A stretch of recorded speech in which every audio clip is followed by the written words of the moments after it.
ನಮಸ್ಕಾರ ವೀಕ್ಷಕರೇ, ಮಡಿಲು ಅಡುಗೆ ಮನೆ ಚಾನಲಿಗೆ ಸ್ವಾಗತ.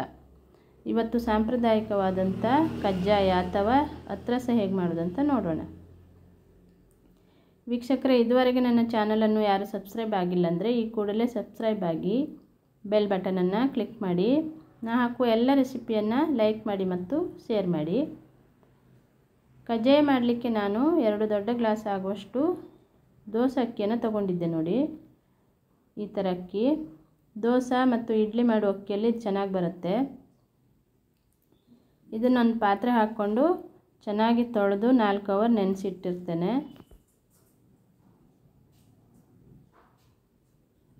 ನಾಲ್ಕು ಅವರ್ ಆದಮೇಲೆ ಚೆನ್ನಾಗಿ ನೀರನ್ನು ಸೋಸ್ಕೋಬೇಕು. ಸೋಸ್ಕೊಂಡು ಒಂದು ಬಟ್ಟೆಯಲ್ಲಿ ಹಾಕಿ ಹಿಂಗೆ ಆರ್ಲಿಕ್ಕೆ ಇಡಬೇಕು.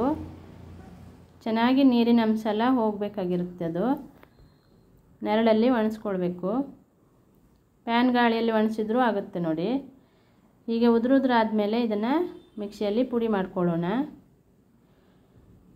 ಅಕ್ಕಿಯಲ್ಲಿರುವ ನೀರಿನ ಅಂಶ ಎಲ್ಲ ಕಂಪ್ಲೀಟಾಗಿ ಹೋಗಬೇಕು. ಆಮೇಲೆ ಮಿಕ್ಸಿ ಮಾಡಿಕೊಂಡು ಜರಡಿ ಹಿಡ್ಕೊಳ್ಳೋಣ.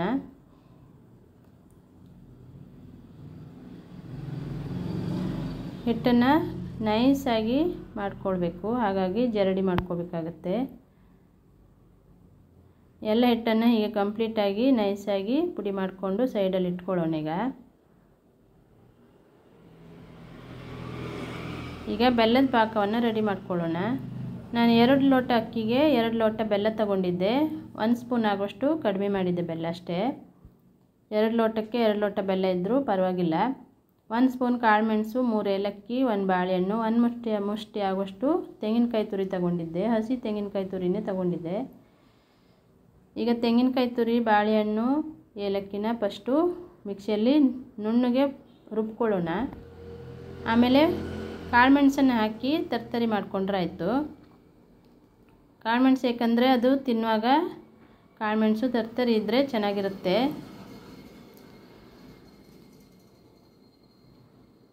ಈಗ ಬೆಲ್ಲದ ಪಾಕ ಮಾಡ್ಕೊಳ್ಳೋಣ.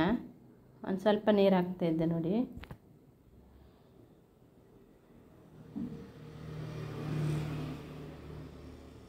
ಬೆಲ್ಲದಲ್ಲಿ ಏನಾದರೂ ಕಸ ಇತ್ತಂದರೆ ಸೋಸ್ಕೊಂಡು ಪಾಕ ಮಾಡ್ಕೊಳ್ಬೇಕು. ಈ ಬೆಲ್ಲ ಕ್ಲೀನಾಗಿದೆ, ಹಾಗಾಗಿ ನಾನು ಸೋಸ್ಕೊಂಡಿಲ್ಲ.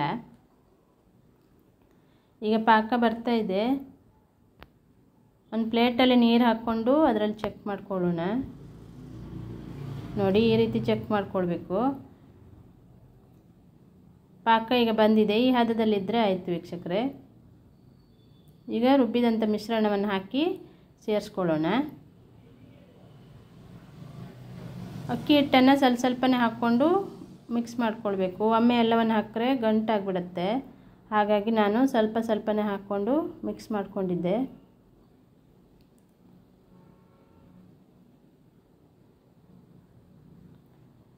ನೋಡಿ, ಈಗ ಮಿಕ್ಸ್ ಆಗಿದೆ ಅಕ್ಕಿ ಹಿಟ್ಟು. ಇದನ್ನು 1 ನಿಮಿಷ ನಾನು ಬೇಯಿಸ್ಕೊಳ್ತೇನೆ.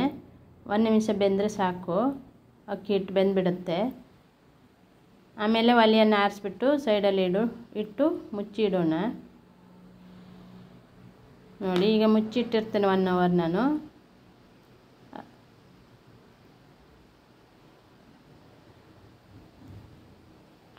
ಈಗ 1 ಅವರ್ ಆಗಿದೆ. ನೋಡಿ, ಹಿಟ್ಟು ಕರೆಕ್ಟಾಗಿ ಹದಕ್ಕೆ ಬಂದಿದೆ. ಈಗ ಕಜ್ಜಾಯ ಮಾಡುವ ಹದದಲ್ಲಿದೆ. ಹೀಗಿದ್ದರೆ ಸಾಕು. ಈ ಹದದಲ್ಲಿದ್ದರೆ ಕಜ್ಜಾಯ ಮಾಡಲಿಕ್ಕೆ ಕರೆಕ್ಟಾಗಿರುತ್ತೆ. ಈಗ ಎಣ್ಣೆಯನ್ನು ಬಿಸಿ ಮಾಡಲಿಕ್ಕೆ ಇಟ್ಟಿದ್ದೆ. ಈ ಥರ ಒಂದು ಕವರ್ ಇದ್ದರೆ ಕಟ್ ಮಾಡಿಕೊಂಡು ಎಣ್ಣೆ ಸವರ್ಕೊಂಡು ಸ್ವಲ್ಪ ಹಿಟ್ಟು ತಗೊಂಡು ಕೈಯಲ್ಲಿ ಪ್ರೆಸ್ ಮಾಡ್ಕೊಳ್ಬೇಕು. ಕೈಯಲ್ಲಿ ಈ ಥರ ತಟ್ಕೊಂಡ್ರೆ ನೋಡಿ ಚೆನ್ನಾಗಿ ಬರುತ್ತೆ. ನೋಡಿ, ಈಗ ಒಂದೊಂದನ್ನೇ ನಾನು ಬಾಣಲೆಗೆ ಬಿಡ್ತಾಯಿದ್ದೆ. ಸಣ್ಣ ಉರಿ ಇಟ್ಟು ಒಂದೊಂದನ್ನೇ ಹಾಕ್ಕೊಂಡು ಕಾಸ್ಕೊಳ್ಬೇಕು. ಸ್ವಲ್ಪ ಬ್ರೌನ್ ಕಲರ್ ಬಂದಮೇಲೆ ಇನ್ನೊಂದು ಕಡೆನೂ ತಿರ್ಸಿ ಬೇಯಿಸ್ಕೊಳ್ಬೇಕು. ನೋಡಿ, ಈಗ ಚೆನ್ನಾಗಿ ಬಂದಿದೆ ಕಜ್ಜಾಯ. ನೋಡಿ, ಈಗ ಗೋಲ್ಡನ್ ಬ್ರೌನ್ ಬಂದಮೇಲೆ ತೆಕ್ಕೊಳ್ಳೋಣ. ಇದನ್ನ ಚೆನ್ನಾಗಿ ಬೆಂದಿದೆ. ಈ ಥರ ಇನ್ನೊಂದು ಸೌಟ್ ಇಟ್ಕೊಂಡು ಪ್ರೆಸ್ ಮಾಡಿ ಎಣ್ಣೆಯನ್ನೆಲ್ಲ ಬಸ್ಕೊಳ್ಬೇಕು.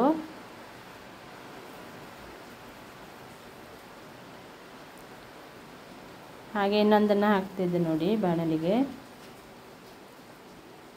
ಈಗ ನಿಧಾನವಾಗಿ ಅಲುಗಾಡಿಸ್ಕೊಂಡು ಬೇಯಿಸ್ಕೊಳ್ಬೇಕು. ಒಮ್ಮೆ ಪ್ರೆಷರ್ ಹಾಕಿದರೆ ಅದು ಎಲ್ಲ ಇದಾಗುತ್ತೆ, ಹಾಳಾಗಿಬಿಡುತ್ತೆ ಕಜ್ಜಾಯ. ಸಣ್ಣ ಉರಿ ಇಟ್ಟು ನಿಧಾನವಾಗಿ ಕಾಸ್ಕೊಳ್ಬೇಕು. ನೋಡಿ ಚೆನ್ನಾಗಿ ಉಬ್ಬಿ ಬಂದಿದೆ. ಗೋಲ್ಡನ್ ಬ್ರೌನ್ ಬಂದಮೇಲೆ ತೆಗೆದು ಎಣ್ಣೆಯನ್ನು ಬಸ್ಕೊಂಡು ಸೈಡಲ್ಲಿ ಇಟ್ಕೊಳ್ಳೋಣ.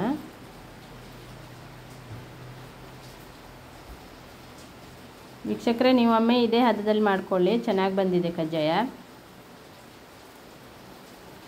ನೋಡಿ ಕಲರ್ ಕೂಡ ಚೆನ್ನಾಗಿ ಬಂದಿದೆ.